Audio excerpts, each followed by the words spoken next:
Oaks Air Force, Edgar Manuel, Gary McCoy, Coast Guard, Charlie Hager, U.S. Army, and Anna Tickle, Air Force, and in memory of Jenny Anderson's younger brother killed in Afghanistan.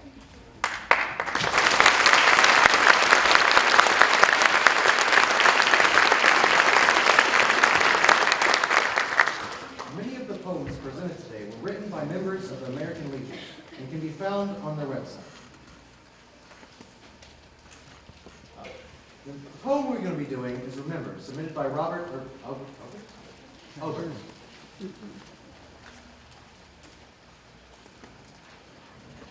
Who can remember? Who can recall? The day in November.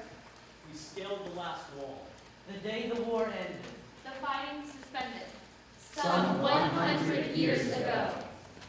Who can remember the 11th hour Of the 11th day. of the 11th month? When the armistice was signed, And the war to end all wars. came to an end. So while many soldiers still lie in Flanders Fields, Few folks remember. Why or when? it's time once more to teach our children, That our freedom came with a cost. and if we don't remember, it could one day all be lost.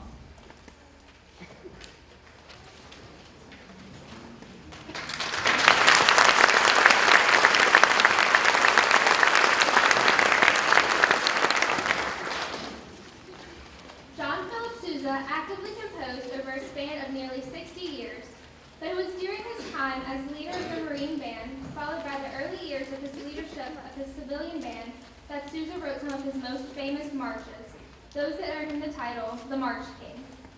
His most famous composition was written during this time, conceived while he was abroad and the product of homesickness caused by his nearly constant travel.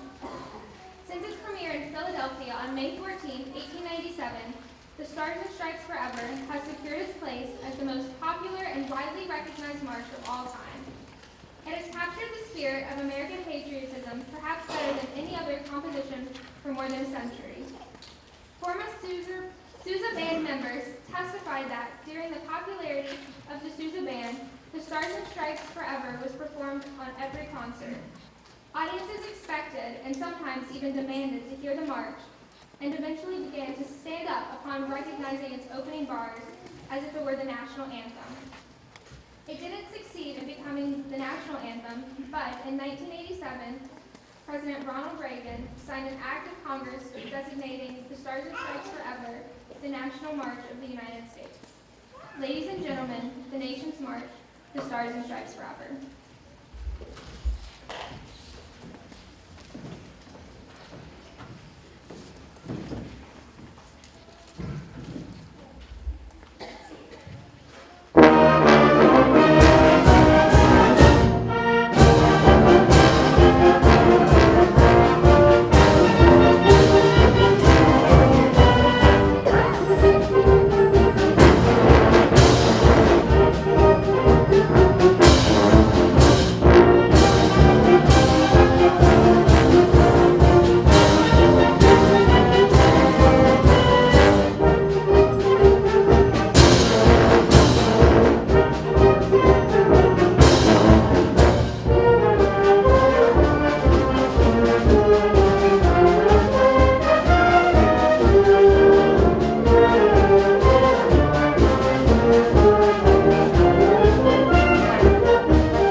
wives, the children, the fathers, and mothers, and salute back across the ocean.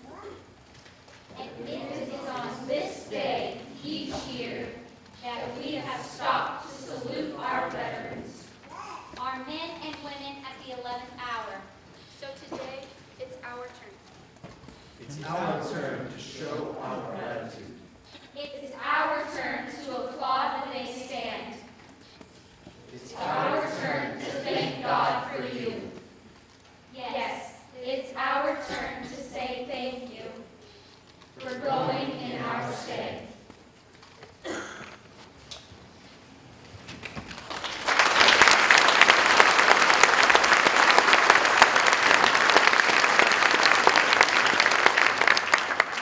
At Dawn They Slept is a piece of music composed to depict the U.S. military presence at Pearl Harbor in the days preceding December 7, 1941. The beginning of this piece presents the main theme of the work and shows the tranquility and beauty of those days in the late fall of 1941. What follows is a mood change as we approach the dawn of December 7th. A distant bugler and soft alarm clocks are noticed. Also, the sounds of approaching planes and 7 chimes are heard, representing the beginning of the attack at 7 a.m. The conflict begins to build with percussion, brass, and woodwinds battle in angular, dissonant, and fragmented lines. The conflict resolves with another mood change as we approach a feeling of resolve and strength. The main theme then returns softly at first, but finally building to a key change, where it is proudly presented by the full ensemble. Ladies and gentlemen, we are proud to present At Dawn They Sleep.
song is The Price of Freedom. Price of Freedom, in case you didn't know. Submitted by Teresa Winter. That was a wife of Vietnam War veteran.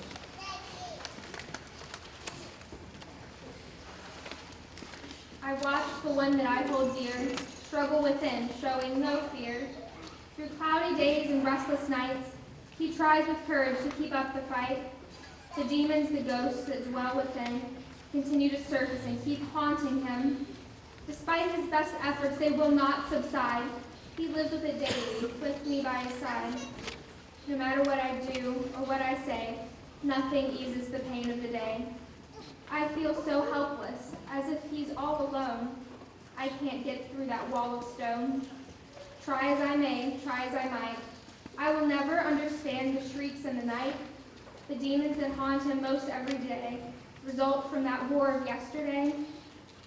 The one that was fought for no good reason, that should have been swift but lasted a season. When soldiers were mocked and were spit upon too, when returning home, loyal and true. I was not there and I did not see the price he paid for my liberty. Not only him, but thousands of men that give up their lives for family and friends.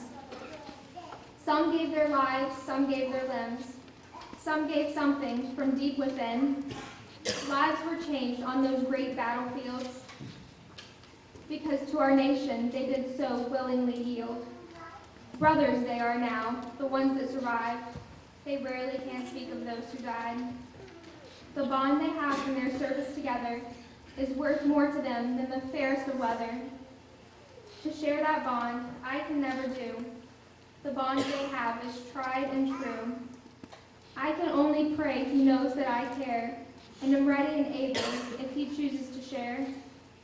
PTSD, they gave it a name. So many lives changed, what a terrible shame. May God on earth give peace to their souls, and in heaven above when he calls roll.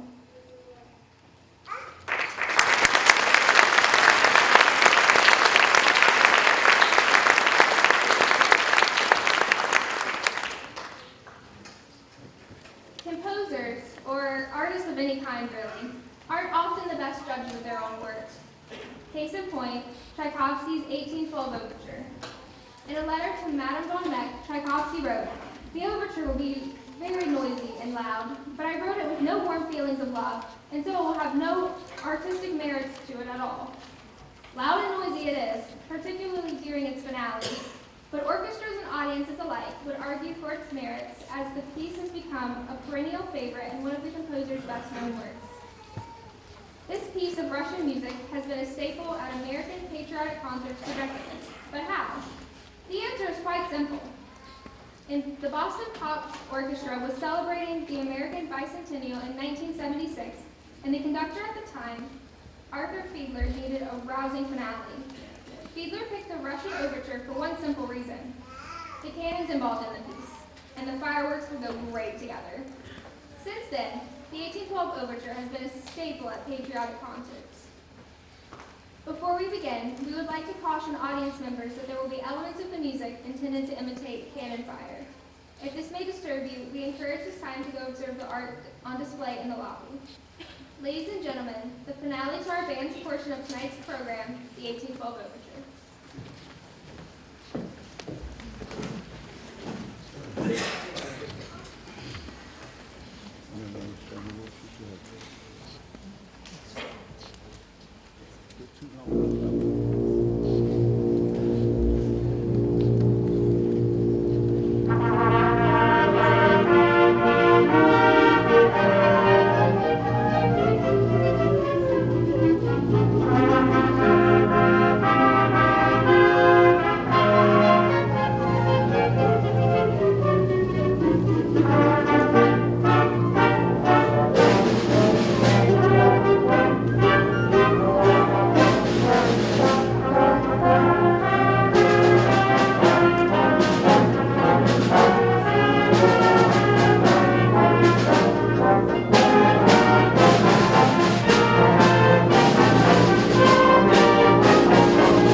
poem read will be I Am America, submitted by John R. Stokler.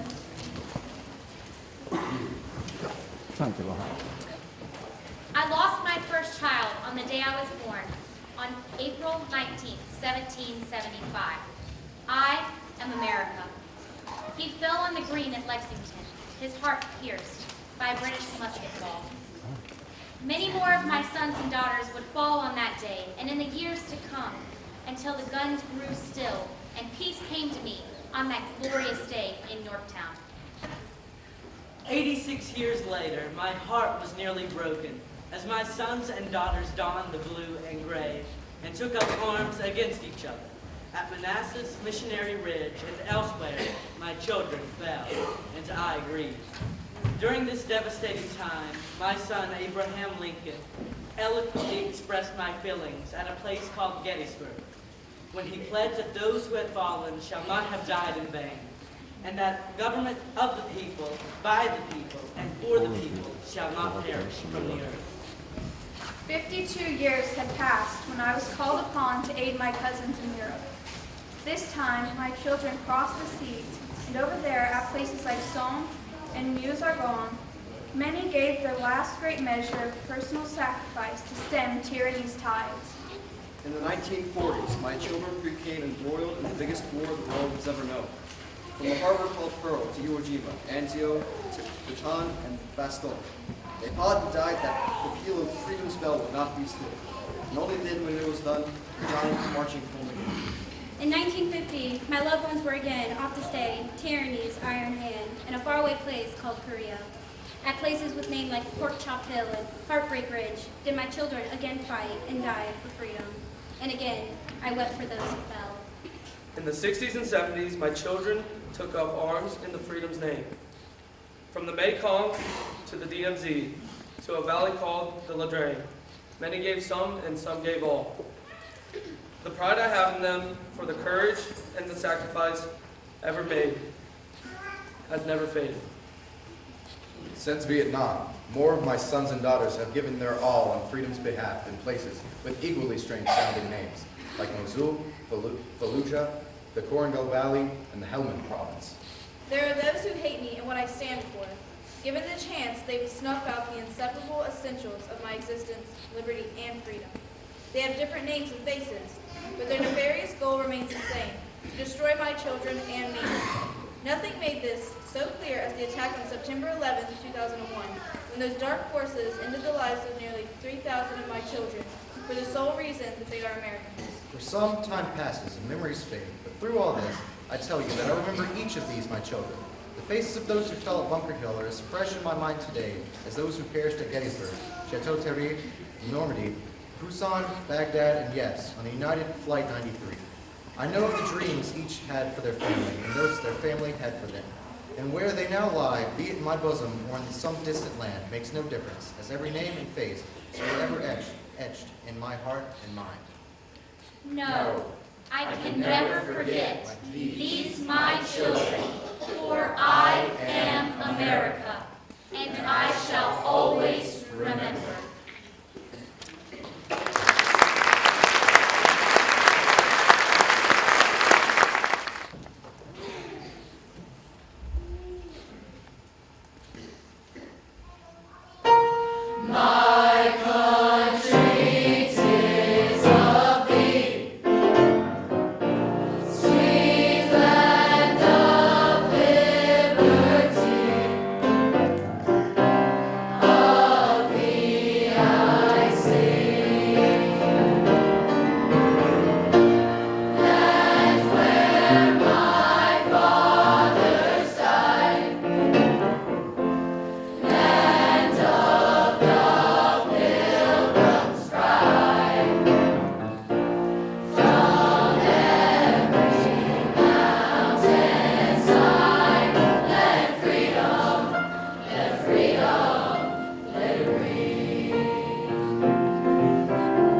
this day, it continues to be an emotional salute to the young men and women who have given their lives in warfare protecting the lands, the people, and the dreams we cherish most.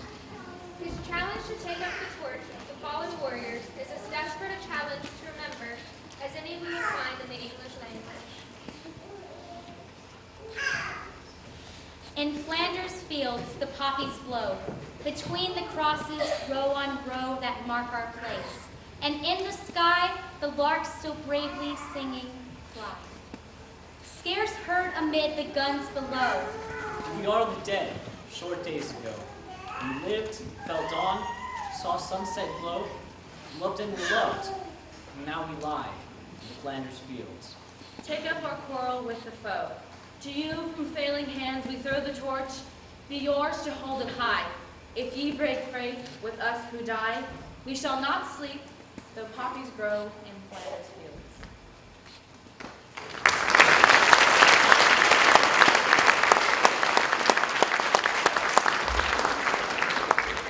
On Veterans or Remembrance Days, in North America, we often wear a poppy blossom on our lapel to salute our fallen warriors.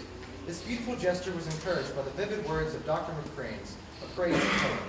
For the intrepid battlefields of Gettysburg and Bull Run, Europe and the Pacific, Korea, Vietnam, the Persian Gulf, and all the battles before and after, we do our best to remember the sacrifice of others who protected our dreams and realities.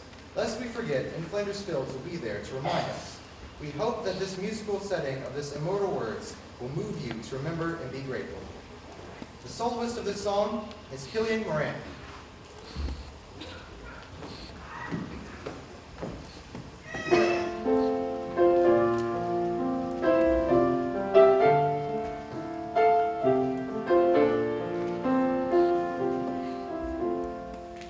In Flanders Fields, the poppies blow, between the crosses, row on row, that's marked our place, and in the sky, the larks still bravely singing cry. Scarce heard a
submitted by Charlie Trito.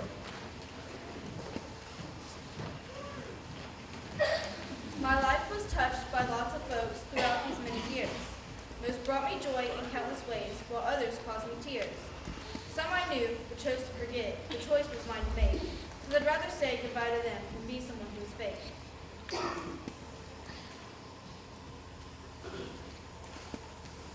Others I know were meant to stay in my life for very long.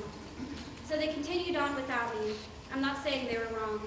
But it seems that of the best that stayed, those with character faithful and true, had once worn our nation's uniforms and defended our red, white, and blue.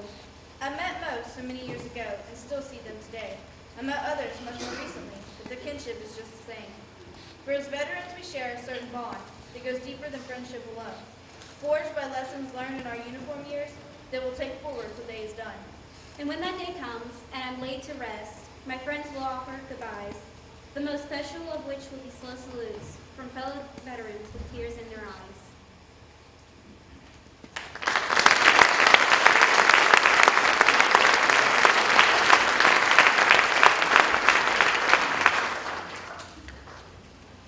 The next poem is I Held the Hand of a Hero Today, submitted by Carolyn A. Smith.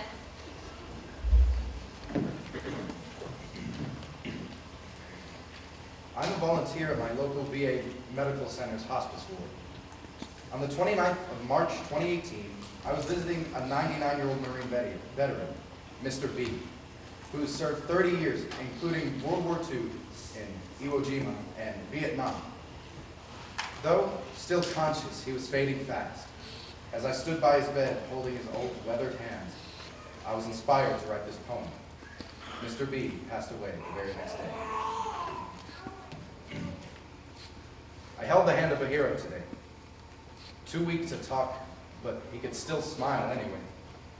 What was on his mind, I couldn't say. 30 years he had served with the U.S. Marines. 2 wars. Dear God, the things he must have seen. Battlefield carnage, his buddies dying, as he kept up the fight and never quit trying. To win, to drive back those whose goal was to destroy the spirit and America's soul. He served his country well, as he endured an earthly hell that would haunt his dreams and memories and make it seem that peace of mind would never be for him a true reality. For you, my warrior friend, I pray that heaven awaits, with St. Peter standing at the pearly gates. When you arrive, he will let you in and welcome you as a friend to a friend. I can always say that I held the hand of a hero today.